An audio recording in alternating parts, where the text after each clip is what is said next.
ಸಿದ್ದರಾಮಯ್ಯ ಸಾಹೇಬರು ಮಂಡಿಸಿದ್ದಾರೆ. ನಮ್ಮ ಸರ್ಕಾರಕ್ಕೆ ಚಿತ್ರರಂಗದ ಪರವಾಗಿ ನನ್ನ ಧನ್ಯವಾದಗಳನ್ನ ಹೇಳೋಕ್ಕೋಸ್ಕರ ಇದು ನಿಮ್ಮ ಮುಂದೆ ಬಂದಿದ್ದೀನಿ. ಯಾವುದು ನಮ್ಮ ಅಕಾಡೆಮಿಯ 2.5 ಎಕರೆಯಲ್ಲಿ ಚಿತ್ರಮಂದಿರಗಳನ್ನ ಮಾಡಬೇಕು ಅನ್ನೋದನ್ನ ಅನೌನ್ಸ್ ಮಾಡಿದ್ದಾರೆ.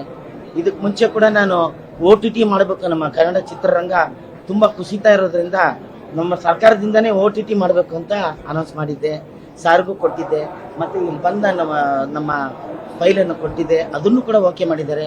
ಆಮೇಲೆ ನಮ್ಮ ಚಿತ್ರರಂಗವನ್ನು ಮಾಧ್ಯಮವೆಂದು ಪರಿಗಣಿಸಿ ಸರ್ಕಾರದಿಂದ ಬರುವ ಎಲ್ಲ ಸವಲತ್ತುಗಳನ್ನು ಒದಗಿಸಲಾಗುವುದು ಅಂತ ಹೇಳಿ ಅನೌನ್ಸ್ ಮಾಡಿದ್ರು. ಅದರಿಂದ ನಮಗೆ ಬಹಳ ಖುಷಿಯಾಗಿದೆ. ಏನೇನ ನೀವು ಯಾರು ನಮ್ಮವರಲ್ಲ, ಇದಿಷ್ಟು.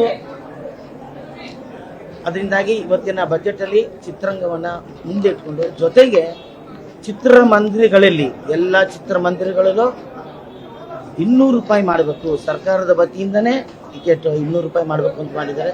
ಇದು ಇನ್ನೂ ಸಂತೋಷವಾದ ವಿಷಯ. ಯಾಕೆಂದರೆ ಕನ್ನಡ ಸಿನಿಮಾಗಳು 500 ರೂಪಾಯಿ, 800 ರೂಪಾಯಿ, 2000 ರೂಪಾಯಿ ತನಕ ಹೋಗ್ಬಿಟ್ಟಿತ್ತು, ನಿಮ್ಗೆಲ್ರಿಗೂ ಗೊತ್ತಿದೆ. ಅಂತ ಒಂದು ಸಂದರ್ಭದಲ್ಲಿ ನಮ್ಮ ಸರ್ಕಾರ ಇವತ್ತು 200 ರೂಪಾಯಿ ಮಾಡಬೇಕು, ಎಲ್ಲ ಚಿತ್ರಮಂದಿರಗಳು ಅಂದರೆ ಮಲ್ಟಿಪ್ಲೆಕ್ಸ್ ಸೇರಿ ಈ ಥರ ಆಗಬೇಕು ಅನ್ನೋದನ್ನು ಮಂಡಿಸಿದ್ದಾರೆ. ಅದರಿಂದಾಗಿ ತುಂಬ ಸಂತೋಷ ಆಗಿ ನಿಮ್ಗೆ ನಮಸ್ಕಾರ, ಧನ್ಯವಾದಗಳು. ನಮ್ಮ ಸರ್ಕಾರಕ್ಕೆ ಹೌದಲ್ಮ, ಖಂಡಿತ ನಮಗೆ ಖುಷಿ. ಯಾಕೆಂದರೆ ನಮ್ಮ ಚಿತ್ರರಂಗವನ್ನು ತುಂಬ ಪರಿಗಣನೆಗೆ ತೊಗೊಂಡಿದ್ದಾರೆ, ತುಂಬ ಮನ್ನಣೆಗೆ ತೊಗೊಂಡಿದ್ದಾರೆ. ಇನ್ನೂ ಅನುದಾನಗಳು ಕೊಡ್ತಾರೆ. ನಮ್ಮ ಅಕಾಡೆಮಿಲಿ ಕೆಳಗಡೆ ನಾವು ಈ ಹಳೆ ಸಿನಿಮಾಗಳನ್ನ ಒಂದು ಇದು ಮಾಡಬೇಕು ಅಂತ ಅಂದ್ಕೊಂಡಿದ್ವಿ.